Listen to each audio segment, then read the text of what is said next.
Welcome to my Expat Stories. Mick is 58, retired engineer from Leeds, and he went to Cebu City for a month and stayed because the month felt more like a life than his actual life did. He sold his house. He transferred his pension lump sum. He told everyone back home he was living the dream. For a while he was. Then the dream started costing more than the money, and the money started running out. And the women who'd known him when he had £114,000 started doing the maths alongside him. If you've ever bet everything on a feeling and watched the feeling hold while the everything ran down, smash the like and subscribe. Because Mick's about to tell you what's left when the sum reaches its conclusion. Here's Mick. My name's Mick. 58. Leeds. I worked for a utilities company for 29 years. Infrastructure engineering. The unglamorous end of it, the pipes and cables and junction boxes that nobody thinks about until they stop working. I was good at it. Not passionate. Good. There's a difference, and I always knew the difference, but it took me too long to do anything about it. I retired early on medical grounds. Not dramatic, just the accumulation of physical work over decades, landing on a body that had been patient about it for as long as it was going to be, a settlement, a pension that started paying out immediately given the circumstances, and a lump sum that together came to £114,000 sitting in an account in Leeds while I stood in the kitchen of the house I'd owned for 18 years wondering what to do with the rest of my life. I'd been divorced 11 years, 2 kids, both grown, both doing fine, both living their own lives in the way that adult children do, present but not available in the day-to-day sense, which is how it should be, and which is also when you're 55 and retired and standing in your kitchen at 10 in the morning, a specific kind of quiet. My mates from work were still working. The pub was fine on a Friday. The rest of the week was the rest of the week. A neighbour of mine, a decent fella, had done a few winters in Spain, said, "Mick, have you ever thought about Southeast Asia?" I said I hadn't particularly. He said, "Philippines, Cebu City specifically." Said he knew a man who'd been and come back changed. Not in a concerning way, in the way of someone who'd found something that fitted. He said, warm, cheap, friendly, and it has a life to it. I thought about that word. Life. I thought about my kitchen at 10 in the morning. I booked a month. British passport. No visa required on arrival. 30 days to see what the man who'd come back changed had found. I landed at Mactan Cebu International Airport on a Thursday evening and walked out into air that was warm and thick and smelled of frangipani and jet fuel and the salt from the sea that was somewhere behind the terminal buildings. A driver held a sign with my name spelled slightly wrong. I didn't care about the spelling. We drove across the bridge into Cebu City proper, and I watched the city through the window. The jeepneys painted in reds and golds, crawling through the traffic. The tuk-tuks weaving between them. The roadside stalls lit by bare bulbs. The smell of grilled meat drifting through the taxi window. The entire city in a state of cheerful, noisy, indifferent motion that had absolutely nothing to do with me, and somehow felt for that reason like relief. The hotel was near Colan Street, old part of the city. The room was clean and the ceiling fan worked, and the window looked out onto a courtyard where a cat slept on a wall, and someone's laundry dried in the evening air. I sat on the bed and listened to the city, and thought, all right, I can see what this is. I extended the first trip at the Bureau of Immigration on Osmeña Boulevard. 30 extra days, standard tourist extension. A queue that moved slowly through a room with hard plastic chairs, and a numbered ticket system, and a ceiling fan doing its best. Cost me a few thousand pesos, £40 roughly. The woman at the counter stamped my passport without ceremony and told me to come back before the extension expired. I said I would. I did. Then I extended again. I'm telling you this because I know there's always someone in the comment section ready to say you can't just stay in a foreign country indefinitely without a visa. You can. The Philippines has a well-established system for exactly this. Every 2 months back to the Bureau of Immigration on Osmeña, the hard plastic chairs, the numbered ticket, the ceiling fan, the stamp. After a year, I looked into the Special Resident Retirees Visa. You need a pension income or a qualifying deposit. I had both. It was straightforward. Completely legal. Completely normal. Thousands of expats do it. I'm not hiding anything. I just live here, within the system, the way you live within any system that allows you to live within it. By month 2, I was not thinking about going home. Cebu City had got inside me in a way I hadn't anticipated and couldn't entirely account for. Not the bars, though the bars were there and I'll get to the bars. Something broader than that. The texture of the place. The way it ran on its own logic, its own pace, its own set of priorities that had nothing to do with leads or utilities, infrastructure, or the specific grey of an English Tuesday morning. The food markets with their smell of fresh fish and overripe fruit and charcoal smoke. The basilica near Cologne with the cold stone smell and the candles, and the murmur of prayers that had been continuous in that building for longer than Leeds had been Leeds. The boulevard in the early evening with the Strait of Cebu going silver in the fading light, and the couples and the families, and the food carts, and the mountain of Bohol visible on clear days across the water. I walked for hours, every day, a different direction, the city revealing itself in layers. I ate at Caraton stalls on street corners where the food cost almost nothing, and tasted like it had been made by someone who gave a genuine damn about the outcome. I drank San Miguel on plastic chairs outside sari-sari stores as the neighbourhood settled into its evening routine, and dogs wandered past, and tricycles negotiated the narrow streets, and nobody looked at me with anything other than mild, friendly curiosity. I felt for the first time in a long time like a man with somewhere to be. The house in Leeds went on the market in month 3. I want to be clear about how that decision happened because it didn't happen dramatically. I was sitting in the courtyard of the hotel in the evening, the cat on its wall, someone's laundry still drying in the dark, and I did the maths on what I had and what the house was worth and what Cebu City cost per month against what Leeds cost per month. And the maths was so clear, it barely felt like a decision. The house sold in 6 weeks. I flew back to Leeds, signed things, packed what I was taking, put the rest in storage. Flew back to Cebu on a return ticket with a pension, paying into a Philippine bank account, and £114,000. My daughter rang when she found out. She said, "Dad, are you sure about this?" I said I was. She said, "It's a long way." I said that was partly the point. She was quiet for a moment and then she said, "As long as you're happy." I said I was. That was true. At that point, it was completely true. I found a flat in a building near IT Park. 2 bedrooms, more than I needed. A small balcony that caught the morning before the heat built. The sound of the city coming up from the street below. The jeepneys, the tricycles, someone's radio. The particular Cebu sound of a city that starts early and doesn't apologise for it.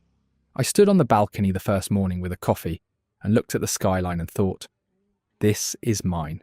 Not the skyline. The life. The feeling of the life.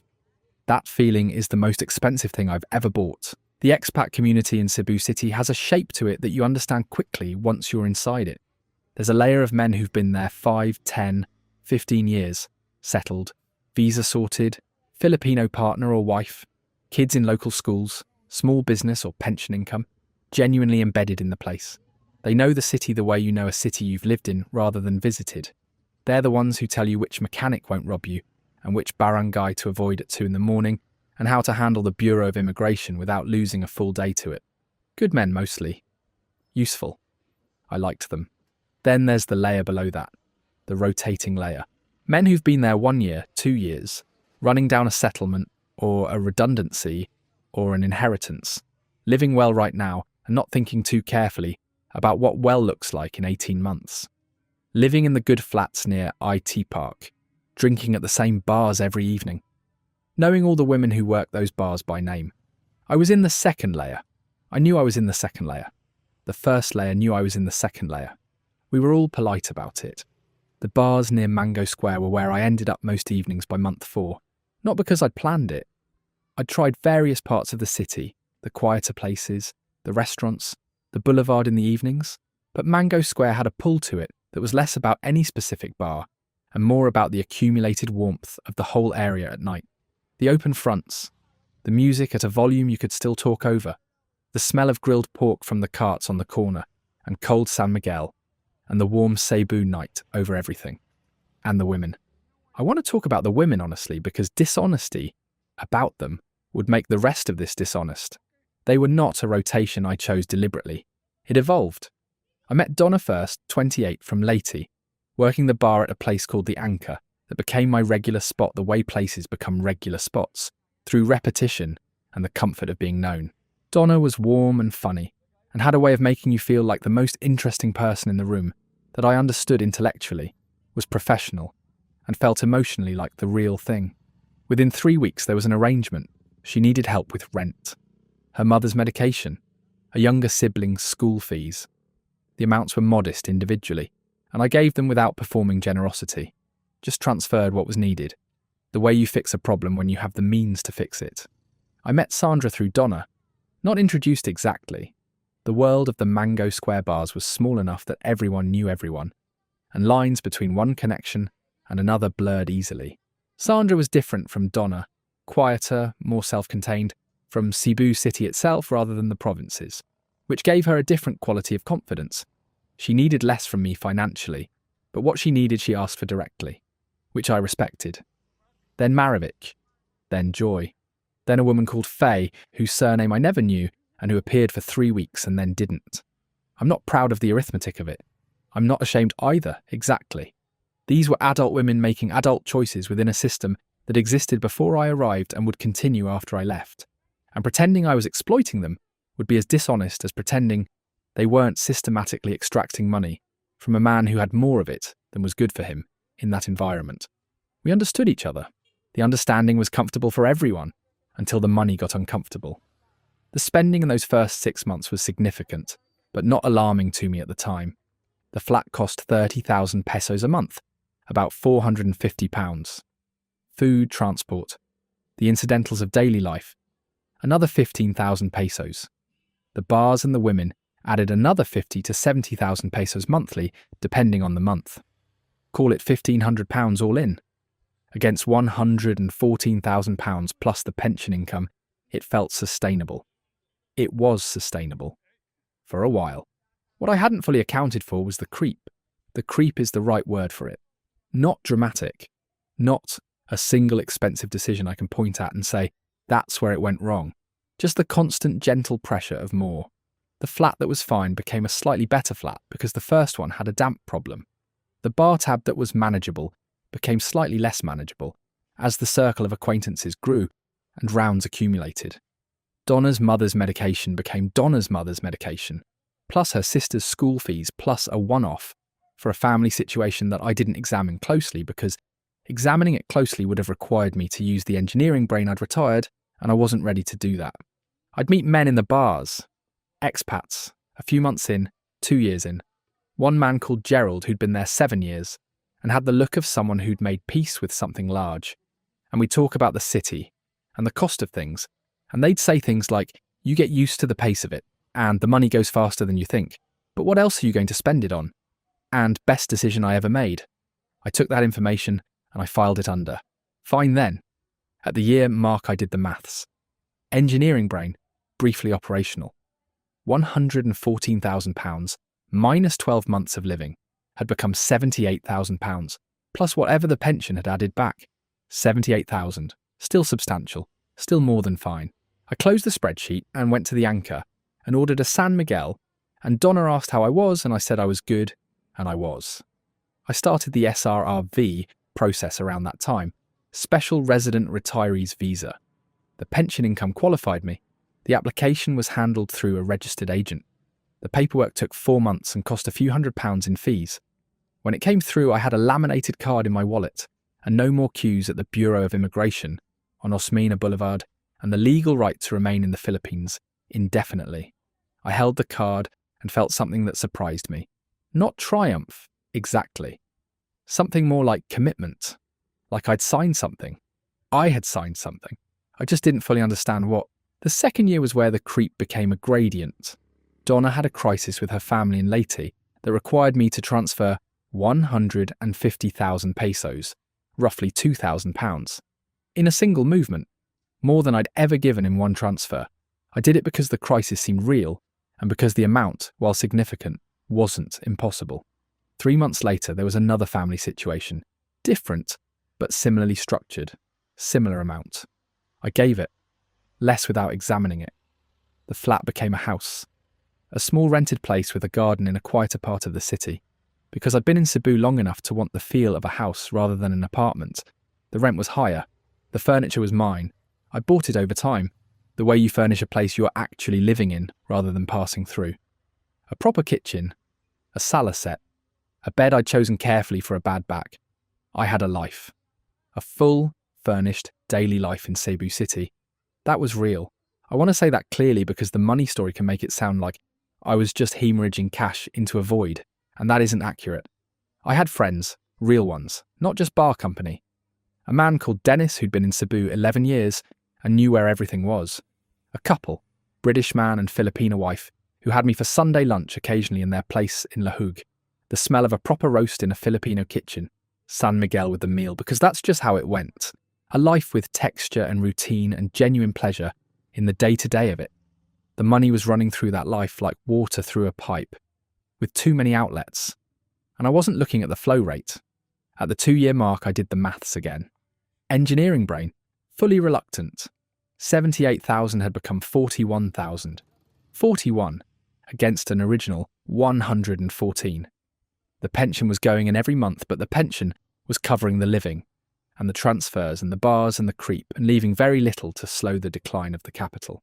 41,000 was still, I told myself, fine. Still more than a year of comfortable living. Still time to adjust the rate of spend before it became a problem. I did not adjust the rate of spend. The 3rd year arrived, and with it a new quality of awareness that I didn't like and couldn't switch off. Not panicked. I'm not a panicking man. 29 years in infrastructure engineering teaches you that panic is the least useful response to a problem. More like a low hum, a background frequency I couldn't quite tune out. I'd be on the balcony with the morning coffee, and instead of just being on the balcony with the morning coffee, I'd be on the balcony with the morning coffee and the number. The number I knew without opening the banking app, the number getting smaller. Donna had moved on by then. Not a dramatic ending, just the natural conclusion of an arrangement that had run its course on both sides. Sandra likewise. The bar crowd shifted and reformed the way bar crowds do. New faces, familiar dynamics, the same warmth available to anyone with the money to access it. And I had less money to access it with each month, and the women in those bars could read a bank balance the way I could read a pipe pressure gauge, and the warmth was recalibrating accordingly. That recalibration was the loneliest thing. Dennis sat me down on a Tuesday afternoon in the garden of his place in Lahug. Not dramatically. He didn't summon me or make an occasion of it. We'd been talking about something else. The city, a road closure that had added 20 minutes to the route through to Ayala, and then he just turned and looked at me with the specific directness of a man who has decided to say the thing he's been not saying for a while. He said, "Mick, how much have you got left?" I told him.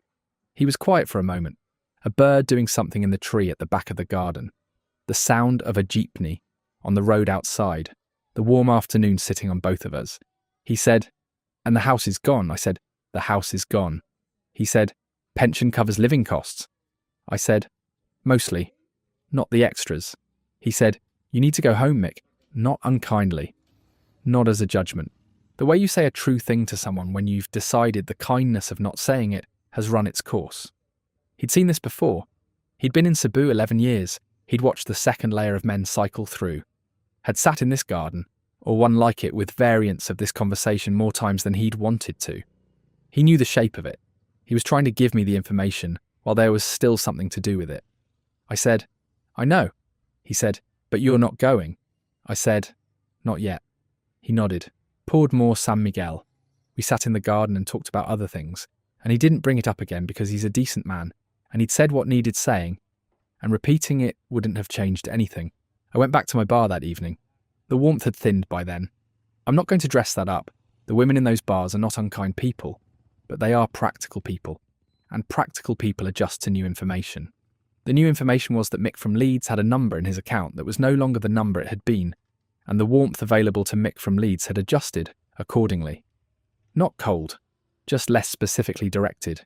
The difference between being welcomed and being noticed. I noticed the difference and sat with my San Miguel and said nothing about it. This is where I am now. The house in Lahug.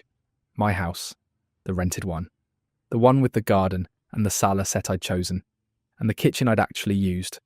I've given that up. Moved to a smaller place near Colon, older part of the city. A room in a guest house run by a family who are decent and ask no questions. 8,000 pesos a month. The sala set is in storage. The kitchen is a shared one at the end of the corridor that smells of other people's cooking at all hours, which is not unpleasant but is not mine. £11,000, that's what's in the account now, alongside the pension that goes in monthly and comes out monthly with very little left over. £11,000 is not nothing. It's also not a life. It's approximately 7 months of the reduced version of living I'm doing now, or it's a flight home and a deposit on a rental. Somewhere in Leeds and the beginning of a different kind of calculation. I look at flights. I'm not going to pretend I don't. I have the Skyscanner tab open most mornings on the laptop. Cebu to Manchester. The prices varying by departure date, the layover options. I look at it and I think about what's on the other side of it. The arrival at Manchester Airport, the drive into Leeds. I'd have to get a taxi now. No car. The car was sold with the house contents. The city I left 3 years ago, which has continued without me in the way cities do, indifferent to the specific absence of one retired engineer from its population. My daughter rings every couple of weeks. She's careful with me the way she's been careful with me since I told her the money situation, which I did because the alternative was her finding out another way, which would have been worse. She said, "Dad, come home." I said, "I'm thinking about it." She said, "Don't think too long." She didn't say what the thinking too long might cost. She didn't need to say it. We both knew. My son rang once and said less gently, "Dad, you need to sort yourself out." I appreciated the directness, less sure what to do with it. Here is the honest accounting of what happened to £114,000 in 3 years in Cebu City. The flat and then the house, roughly £22,000 across 38 months of rent. Food and transport and the daily costs of living, £11,000. The bars and the women, Donna and Sandra, and Maravik, and Joy and Faye and the others, whose names I knew at the time and can't always retrieve now, 38,000. The transfers for the family situations, and the crises, and the school fees, and the medication, and the one-offs I didn't examine closely, 26,000. Miscellaneous, the furniture, the SRRV fees, the flights for the one time I went back to Leeds for a week and stood in the city feeling like a tourist and came back to Cebu, because Cebu was where my things were, 6,000. Total, £103,000. 11,000 remaining. I'm not asking for sympathy. I made every decision. Nobody deceived me about what Cebu City was. The place was exactly what it appeared to be, and I appeared in it with full information and £114,000. And I spent the money the way I spent it, because the life it was buying felt worth the price until the price was almost fully paid, and the life had quietly started contracting around me. The thing Dennis said that I keep returning to, not the go home. The thing after it, when I said I knew but I wasn't going yet, he looked at me and said, "What are you waiting for?" I didn't have an answer then. I've been trying to construct one since. The honest answer is I'm waiting for it to feel like a choice rather than a defeat. The house in Leeds is gone, the infrastructure career is gone. The version of Mick who left for a month and came back changed. The one the neighbour had talked about. That version of Mick spent 3 years and £103,000 becoming this version of Mick, sitting in a room near Colan Street with the corridor smell of other people's cooking and £11,000 and the Skyscanner tab open. Going home means standing in Leeds as this version, not the one who left, the one who came back. I'm not ready for that yet. I know I'm running out of time to be not ready. The balcony of the old place in La Hug. I think about it sometimes. The first morning. The coffee, the skyline. The feeling of standing in the life I'd bought. That feeling was real. I'm not going to let the way this ends rewrite that. For 18 months I had something that most men who stand in their kitchens at 10 in the morning, wondering what to do with the rest of their lives, never find. A place that fitted. A daily life I chose rather than fell into. The jeepneys and the basilica smell. And the Strait of Cebu. Going silver in the evenings. And Dennis's garden on a Sunday. And the roast that shouldn't work in a Filipino kitchen. And does. I bought all of that. It cost what it cost. What it's costing me now is the harder accounting. The 11,000. The Skyscanner tab. The daughter who rings carefully, and the son who rings directly, and the room near Colan with its corridor smell. And it's 8,000 pesos a month. What it costs to have been Ricardo for 3 years, and to be required, eventually, to go back to being Mick. I'll go back. I know I'll go back. I just need a bit more time with the version of me that exists here before I hand it in. The morning coffee on someone else's balcony. The Cebu City sound coming up from the street. The number in the account that I know without looking. A bit more time. This is my expat stories. And sometimes the dream was real, and the cost was real. And what's left when both of those things have run their course is a man on a borrowed balcony, trying to find the right moment to go back to the life he burned to get here.